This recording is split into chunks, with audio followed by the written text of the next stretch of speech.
had free agency. So there's a little bit of a lull in that, although it's not, it hasn't ended. Obviously, there's a lot of excitement with the draft coming up.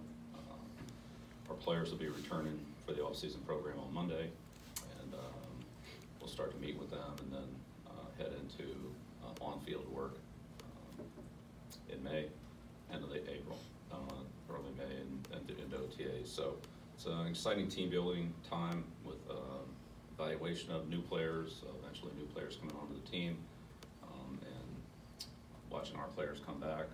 We have a number of guys, like we always do. There's always a lot of growth from year 1 to year 2, but in the past we've had a number of players who have had a much bigger impact on the team in year 2 than they had in year 1. And this year we have quite a few players who, for one reason or another, various circumstances, didn't have a lot of production last year.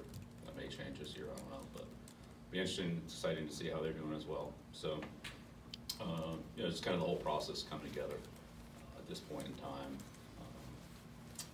We've communicated with all of our current players, the new players, players who run the team from last year. We have a voluntary off-season program that starts on Monday. It will be heavily attended. But I know there are a couple players that I've talked to that have other commitments, but that's the way it always is too. So not really anything new there. And so that kind of brings us into the draft process here. This is the culmination of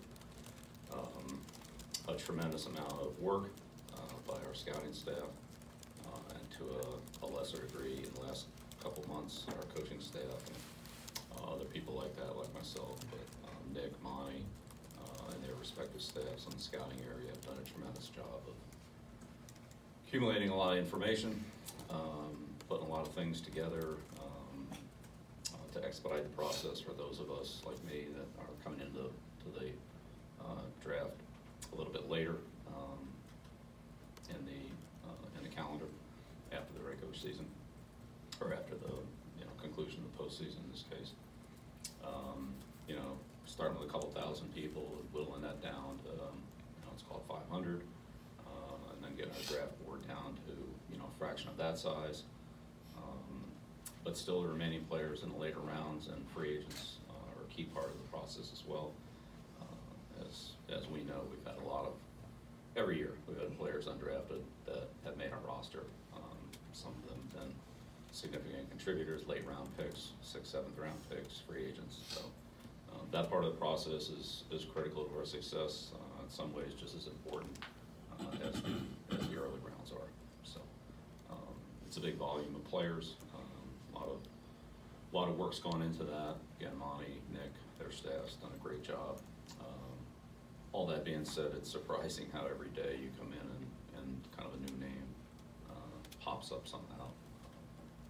Maybe not a new name, but a change, a significant change in a player's situation. You kind of think here a week or 2 weeks before the draft, where did this guy come from, and then you go through the background and you dig through it and you sort of see why it's just surfacing now and why it didn't surface 2 months ago. But it's a constantly evolving situation. In the end, we put the players, give the players, each player value based on what we think he can do for us, and then we ultimately do the best we can to improve the football team with the opportunities that we have.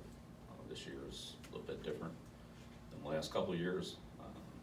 Going into those past 2 drafts, I would say we're able to eliminate a number of players just based on where we were selecting. This year is a little bit different than that. We need to know the draft from top to bottom, and potentially so there's a handful of players that are probably out of reach, but realistically, just about everybody's in play within, other than a handful of guys. So that's a little bit different than what it's been. It doesn't change our process any. Just changes let's say the level of work that we do on some players that could be a factor that in other years, similar players we scouted them, but we really had no opportunity to draft them. So, but in the end, you can't manufacture players. You can't manufacture a guy. It's a name on the board right now, and until that player performs, then we never really know for sure what that's going to be. So I think time to evaluate the draft is, you know, a couple of years afterwards, but we don't have that viewpoint right now, so we'll put it together and figure it out the best that we can, do what's best for the team, whatever that is.